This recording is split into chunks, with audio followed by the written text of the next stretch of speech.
Entiendo que deberíais ver la pantalla, me deberíais escuchar correctamente. Si no se me escucha o no se ve la pantalla o demás, os agradecería si me lo podéis indicar a través del chat o mediante voz o como queráis, ¿vale?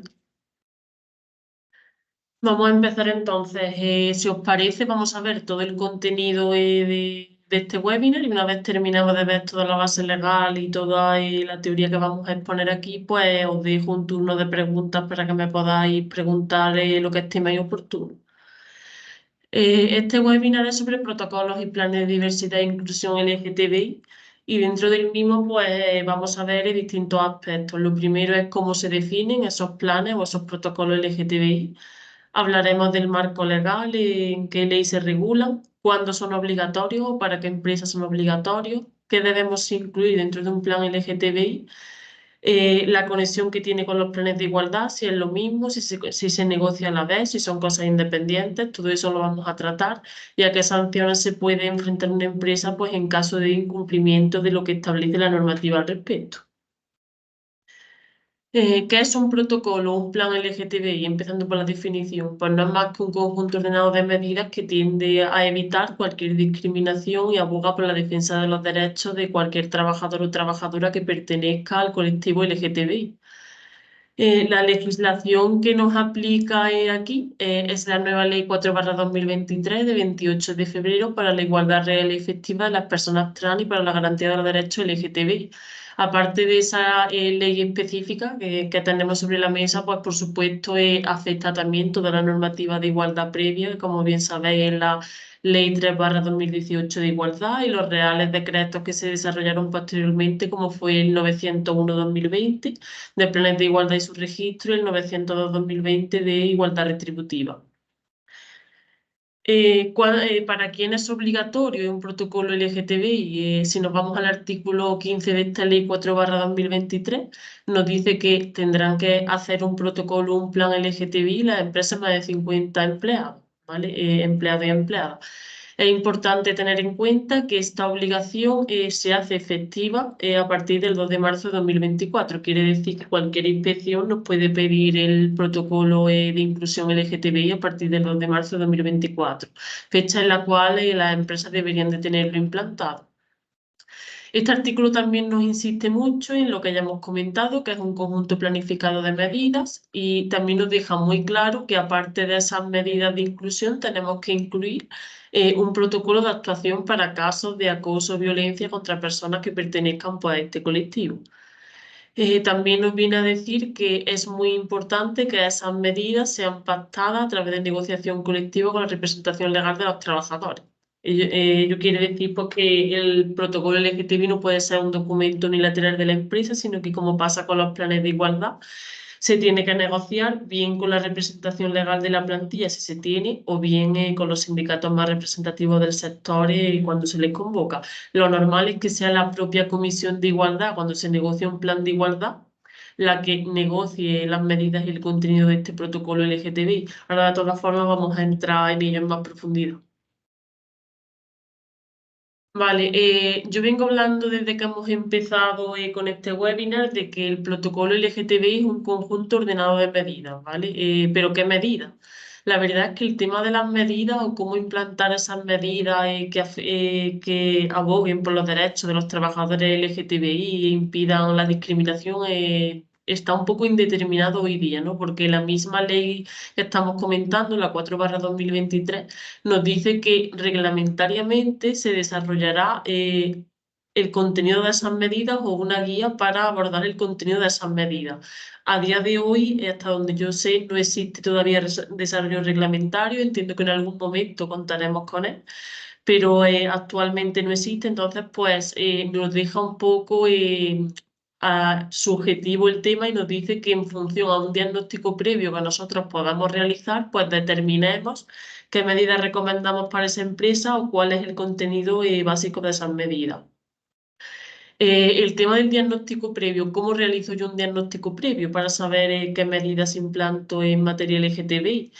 Sobre esto también hay un montón de dudas porque la ley 4/2023 no lo aclara, no da ninguna guía para hacer un diagnóstico previo. Si consultas en el Ministerio de Igualdad, tampoco existen guías para llevar a cabo un diagnóstico previo en materia LGTBI. Yo he tenido la oportunidad de hablar con algún técnico del Ministerio de Igualdad y lo que ellos recomiendan es que se haga una especie de encuesta a todos los trabajadores de la empresa en la que se hagan para una serie de cuestiones relativas a la orientación sexual de la persona, así debido a su orientación sexual ha tenido obstáculos a la hora de acceder al empleo, si alguna vez se ha sentido discriminado o acosado por razón de esa orientación sexual.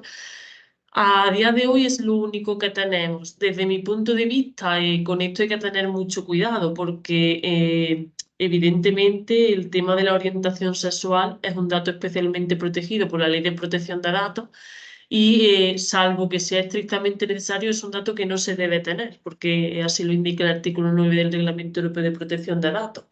Evidentemente, esas encuestas que recomienda el Ministerio de Igualdad que hagamos como parte del diagnóstico tienen que ser anónimas, de eso no cabe ninguna duda. A mí no me interesa en realidad saber si una persona concreta pertenece al colectivo o no. Al final yo lo que quiero saber es pues, cuántas personas en mi empresa pertenecen a ese colectivo y se han visto mermados o reducidos sus derechos, se han visto discriminados, no a quién concretamente le ha pasado, ¿no? Eso ya es otro tema. Eh, ¿Qué más? Importante, una vez yo haga esa entrevista o esa encuesta que se puede hacer de ambas formas a los trabajadores y detecte cuál es la situación en mi empresa, a partir de ahí es cuando yo puedo pues identificar esas medidas. ¿Qué tiene que incluir entonces como mínimo el protocolo? Pues lo primero son esas medidas que garanticen la igualdad. Como medidas que garanticen la igualdad del colectivo LGTBI podemos identificar muchas, ¿vale? Yo puedo, os voy a decir ejemplos de algunas que a mí se me ocurren, pero como os digo, dependerá de qué nos haya dicho ese diagnóstico previo y de las circunstancias y características de cada empresa. Una que es muy típica y que yo la veo importante, pues por supuesto formar al personal en diversidad sexual y de género, pues para que reconozcan y respeten los derechos de las personas del colectivo LGTBI. También algo que se está poniendo muy en la orden del día como medida es la celebración de fechas señaladas, como puede ser el 28 de junio, que es el Día del Orgullo LGTBI, haciendo pues talleres, actividades, charlas de sensibilización a la plantilla. Hay que tener también mucho cuidado con la publicidad, las imágenes, el lenguaje que se utiliza. Hay que utilizar en todo momento un lenguaje que sea inclusivo y evitar pues, imágenes publicitarias o contenidos que atenten contra los derechos del colectivo LGTBI y promover la integración de este personal, sobre todo cuando sea de nuevo ingreso. Es decir, tengo que estar pendiente pues, de la situación de la persona y si sé que una de las personas que acabo de contratar y que son de nuevo ingreso pertenecen a este colectivo porque me lo han indicado o porque por alguna forma he tenido ese conocimiento, pues estar un poquito pendiente de su trayectoria y evitar que se sienta esa persona aislada o que sienta mermado algunos de sus derechos. Esos son algunos ejemplos de medidas que a mí se me ocurre que os puedo poner. Luego, pues lo que os digo, habrá que analizar cada empresa, cada situación y cada empresa tendrá sus medidas específicas. Algunas pueden coincidir, otras no, depende, ¿vale? ¿Qué tenemos que incluir también en ese protocolo, aparte de las medidas? Como os enunciaba ya antes, un protocolo frente al acoso y violencia contra las personas LGTBI. Este protocolo de acoso y violencia es similar a los protocolos preventivos de acoso sexual y acoso por razón de sexo que ya llevan desde 2020 siendo obligatorios. Es decir, hay que identificar un protocolo y un procedimiento de actuación para casos de acoso, pero específico para personas LGTBI. Es decir, se identifican unos procedimientos, unos cauces, unos plazos, designamos una comisión instructora de ese procedimiento que normalmente puede coincidir con la comisión negociadora del plan de igualdad o si no coincide en su totalidad se pueden nombrar algunos miembros de la comisión de igualdad para que formen parte de la comisión de este protocolo y que sean los que a la vez que establecen el procedimiento pues sean capaces de prevenir y detectar pues, cualquier tipo de situación de este tipo. Aparte de ese protocolo, como es evidente, tiene que incluir un procedimiento que permita pues, denunciar casos de acoso. Esto es muy importante, ¿no? Hay que establecer un procedimiento, establecer un modelo de denuncia, un modelo de queja y dejar muy claro en ese protocolo cómo activar el procedimiento. Es decir, si soy víctima de una situación de acoso y pertenezco al colectivo LGTBI o soy conocedor de que otra persona que pertenece al colectivo LGTBI está siendo acosado de alguna forma por razón de su orientación sexual, tengo que saber cuál es el modelo de queja o denuncia y dónde lo tengo que dirigir para que se active el procedimiento del protocolo y se enjuicie el caso correspondiente, ¿no? Para que pues, se practiquen las pruebas correspondientes, se dé audiencia a las partes y de verdad se analice si se ha cometido algún caso de acoso. Informar y sensibilizar a la plantilla en esta materia es muy importante, ya os lo comentaba hace un momento como una acción de mejora. Y también tiene una importancia alta el tema de la divulgación del protocolo. Si yo creo un protocolo y no le explico a la plantilla que existe, cómo activar el protocolo, cómo ejercitar esa queja o denuncia de la que venimos hablando, pues carece de sentido, ¿no? Es importante no solamente formar a la plantilla en diversidad sexual o en igualdad, sino que también sepan que existe un protocolo específico e incidirle mucho en los cauces a seguir para denunciar un caso de acoso, porque si no lo saben, jamás vamos a tener un caso a tratar, ¿vale? Eso es lo más importante de todo. Vamos a pasar a la conexión que puede tener este protocolo LGTBI o este plan LGTBI con los planes de igualdad, ¿vale? El protocolo LGTBI a día de hoy se entiende como algo que se inserta o se añade como una nueva obligación en materia de igualdad, es decir, se inserta o se añade a los propios planes de igualdad, porque como me imagino que conocéis muchos de vosotros, el plan de igualdad, al igual que el protocolo LGTBI, viene a ser obligatorio cuando la empresa pasa a los 50 trabajadores. Aquí se me pueden dar dos situaciones diferentes. La primera de todas es que la empresa ya cuente con un plan de igualdad. Si la empresa ya cuenta con un plan de igualdad porque se negoció el año pasado, el año anterior o hasta 4 años, que es su plazo de vigencia, ese plan de igualdad sigue siendo válido, pero la ley nos obliga a que la empresa reabra esa negociación colectiva y negocie el protocolo LGTBI. Es decir, la misma comisión que firmó el plan de igualdad, formada de manera paritaria por determinados miembros de la empresa, determinados miembros de la representación legal o del sindicato más representativo en caso de que no la tuviera, tendrían que reabrir esa negociación, negociar el protocolo LGTBI y firmarlo todos los miembros, como se hizo con el plan de igualdad. Eso en el caso de que ya exista. ¿Qué pasa si la empresa no cuenta desde hoy con un plan de igualdad? Bien porque le surgió la obligación en el pasado y por cualquier circunstancia no lo hizo, o bien porque le haya surgido la obligación nueva ahora. Supongamos, por ejemplo, pues, casos de empresas que estaban en el limbo de 48 o 49 trabajadores y pues ha llegado el momento en el que han superado la franja de 50. Pues en esos casos que no exista un plan de igualdad previo, tenemos que implantar el plan de igualdad y mi recomendación es que se negocie a la vez el plan de igualdad y el protocolo LGTBI, ¿vale? ¿Cómo tenemos que proceder aquí? Pues evidentemente la Comisión de Igualdad, igual que os explico en el caso anterior, la que se está sentando a negociar el plan de igualdad, constituida mitad por empresa, mitad por RLT o sindicato más representativo. Se le presenta, a la vez que se le presenta el plan de igualdad, el protocolo LGTBI, se negocia hasta que esté todo el mundo de acuerdo con las medidas y con los procedimientos de actuación en caso de acoso y se firma y en esos casos no sé cómo acabará funcionando, pero mi recomendación es que se inscriba en RECON, que es la plataforma pública del Ministerio de Igualdad para inscribir los planes de igualdad, que se inscriba a la vez el protocolo LGTBI porque es otro producto más de la negociación colectiva. En los casos en los que no haya, ya exista un plan de igualdad previo inscrito, de momento no se están inscribiendo los protocolos LGTBI. La empresa reabre la negociación, lo negocia y luego deja o lo archiva con el resto de la documentación y se pone a mano a la obra implantando las medidas, ¿no? Pero en el caso de que no exista el plan, sí que recomiendo inscribirlo todo a la vez en RECON. Vale, por último y no menos importante, ¿a qué sanciones se puede enfrentar cualquier empresa si se incumple cualquiera de estas obligaciones que nos marca la Ley 4/2023? Pues esta misma ley, en su artículo 80, nos divide las infracciones en tres tipos, en leves, graves y muy graves. Todavía no hay, por así decirlo, un catálogo de infracciones leves concretas, graves y muy graves, pero nos dice que habrá que analizarlo en función del hecho y de la gravedad. pero sí nos indica de manera muy clara que la sanción económica en caso de infracciones leves puede ir de 200 euros a 2.000 euros, si se considera grave de 2.001 euros a 10.000 euros y si se considera muy grave de 10.001 euros a 150.000.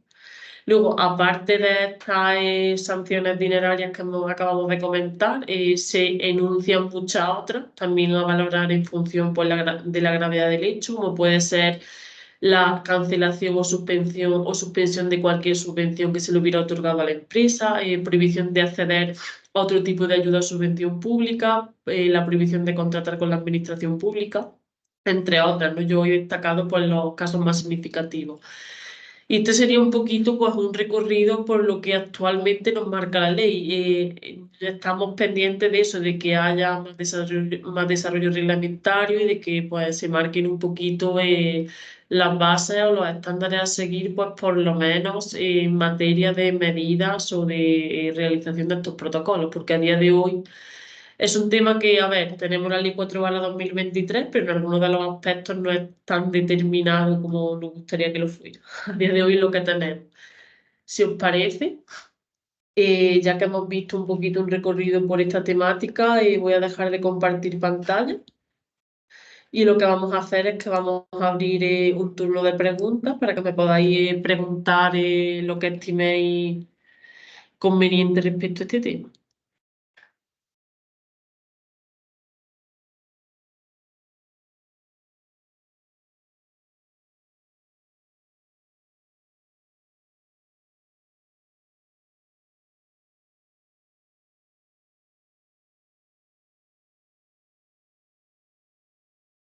Pues cuando queráis, voy a activar el chat y me podéis hacer por ahí las preguntas o por voz, como sea más cómodo. Yo te quería preguntar, Almudena, el caso de las sanciones es por total desconocimiento, ¿eh? No tengo Sí, base legal, entonces te sí, pregunto, o sea, hay como tres niveles de incumplimiento, ¿no?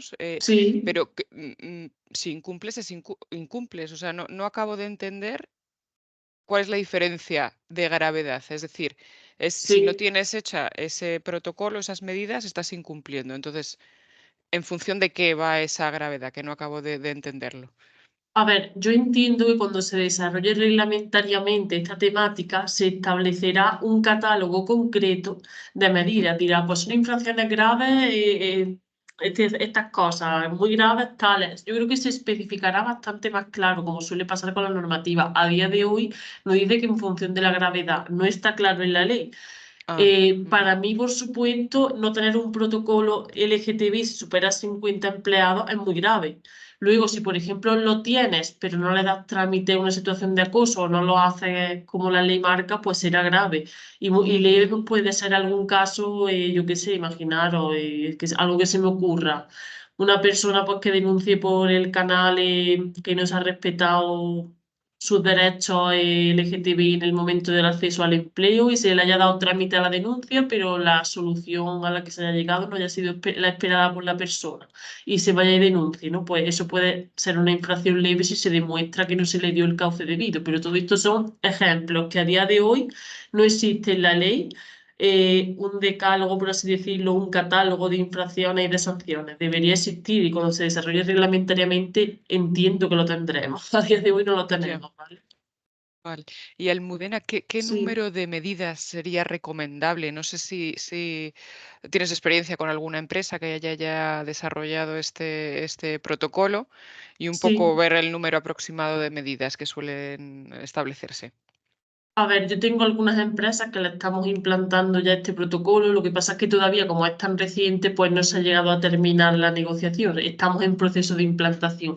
Ujú, Normalmente depende, ¿no? Porque yo he tenido casos que se ha hecho la encuesta que os hablaba para el diagnóstico y no tenemos dentro a lo mejor personas que hayan marcado su orientación sexual, que pertenecen a ese colectivo, pues hay que tener en cuenta las medidas por si las tenemos, por si se le contrata, pero no es lo mismo que casos que en ese diagnóstico previo nos haya salido que tenemos por lo mejor un 30% de la plantilla perteneciente al colectivo LGTBI y que además en esa encuesta varias personas nos hayan marcado que han sentido vulnerados sus derechos. Entonces ahí tendré que actuar de diferente forma ujú, en esos casos, ¿no? Entonces, número de medidas adecuado. Yo la suelo dividir por temáticas, ¿no? Y lo normal, a ver, es marcarse una serie de objetivos y dentro de esos objetivos una serie de medidas. Si, por ejemplo, mi objetivo, pues, uno de ellos es aumentar la concienciación de la plantilla en cuanto a la diversidad sexual y de género que puede existir, pues dentro de ese objetivo general, lo normal es poner 2 o 3 medidas. Y yo siempre recomiendo al menos marcarse 4 o 5 objetivos y que cada objetivo tenga por lo menos 2 o 3 medidas dentro, pero eso es Ujú, orientativo, yo os digo, habrá empresas que necesiten más o que necesiten menos, ¿vale? de acuerdo. Ujú, gracias. Nada, ¿alguien que quiera preguntar algo más? A ver, voy a ir al chat un segundito, que creo que he visto por aquí una pregunta. Pregunta Clara Luque. Al ser tan sensibles los datos de orientación sexual según el RGPD, independientemente de que se realice un cuestionario anónimo, ¿es recomendable o lícito que la empresa realice preguntas de este tipo en el cuestionario o sería más recomendable preguntar sobre si la empresa respeta este colectivo? A ver, este tema es lo que os digo. Yo he llegado a tratarlo con técnicos del Ministerio de Igualdad directamente y están un poquito como yo, es decir, si ellos te recomiendan la encuesta, pero en el momento en el que le dices los datos de orientación sexual son datos sensibles, no es recomendable tenerlos y aparte no sabemos si una persona que pertenezca a ese colectivo, aunque sea de manera anónima, va a querer contestarte una encuesta revelando información que a lo mejor no quieres revelar, pues ahí el tema está ahora mismo un poco al aire. El Ministerio de Igualdad no sabe qué responder porque tampoco la ley lo especifica claro. Como digo, está pendiente de desarrollo.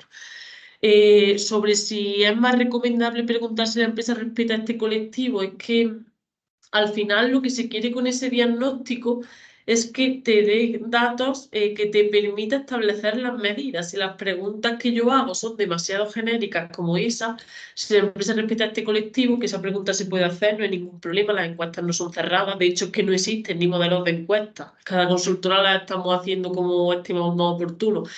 ¿Esa pregunta se puede hacer? Yo entiendo que sí, pero como hacer solo esa pregunta no lo veo porque al final esa encuesta no te va a arrojar los datos que tú necesitas para poder establecer a la luz del diagnóstico esas medidas. Entonces, a día de hoy lo que se está haciendo es preguntar este tipo de cosas, que la persona de manera anónima te diga su orientación sexual, te diga sobre todo si piensa que se le han vulnerado alguna vez en la empresa actual sus derechos, si se ha sentido discriminado. También se puede meter esa, si piensa que la empresa respeta al colectivo, sí, pero como única pregunta os diría que no, porque claro, a raíz de ese diagnóstico es la única manera que yo tengo para identificar qué medidas implanto, porque yo, como decía antes, la ley todavía no nos ha marcado ninguna directriz sobre la implantación de medidas. Entonces, si me faltan datos, me va a ser muy complicado establecer esas medidas. Yo recomendaría, aunque choca un poquito con protección de datos, a mi modo de entender, que se hagan por lo menos en las preguntas que os digo, las 3 o las 4 que hemos dicho, que se haga de manera anónima la plantilla y por supuesto voluntaria, que quien quiera responda a ese cuestionario y quien no, que no responda. Y con eso pues intentamos establecer qué ha pasado con las personas que pertenecen a ese colectivo, si han sentido en algún momento vulnerar sus derechos, si se les ha discriminado, por lo menos tenemos algunos datos de partida para ver en qué situación está mi empresa, es lo que se pretende, ¿vale? No sé si con eso respondo a tu pregunta, porque es un tema que la verdad es complicado, porque estamos confrontando 2 normativas, esta de igualdad con la de protección de datos. Lo que sí os puedo decir de manera muy clara es que nunca, nunca se deben guardar datos de este tipo asociados al nombre de la persona, o, que nunca, nunca esas encuestas se hagan de manera nominativa, porque eso sí que es verdad que sería guardar un dato de orientación sexual que además no me es necesario, porque yo puedo hacer la encuesta sin saber a quién pertenece la respuesta, eso sí que está muy claro, ¿vale? ¿Alguna otra pregunta?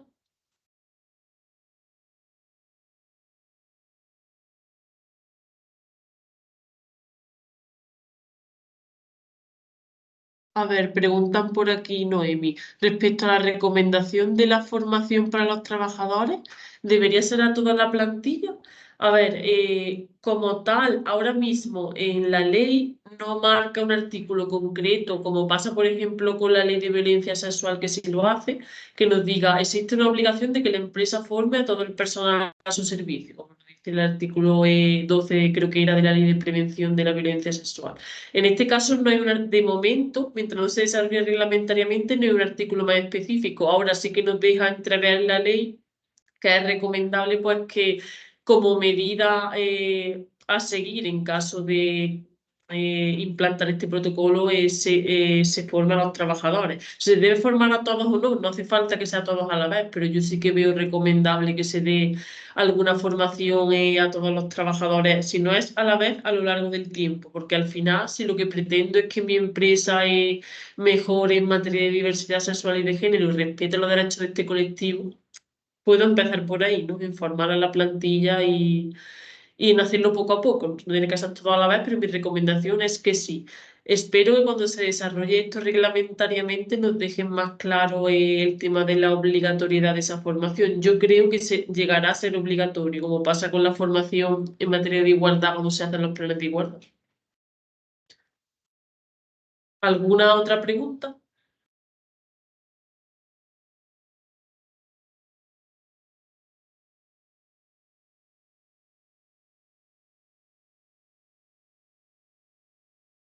Vale, pues si no hay más preguntas, si os parece, lo dejamos aquí.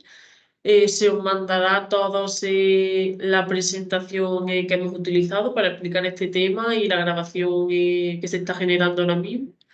Y cualquier duda que os pueda surgir posteriormente, pues podéis responder a ese email o preguntárnosla directamente y os responderemos sin ningún problema, ¿de acuerdo? Pues muchas gracias a todos por vuestra asistencia y estamos en contacto. Buenas tardes, un saludo.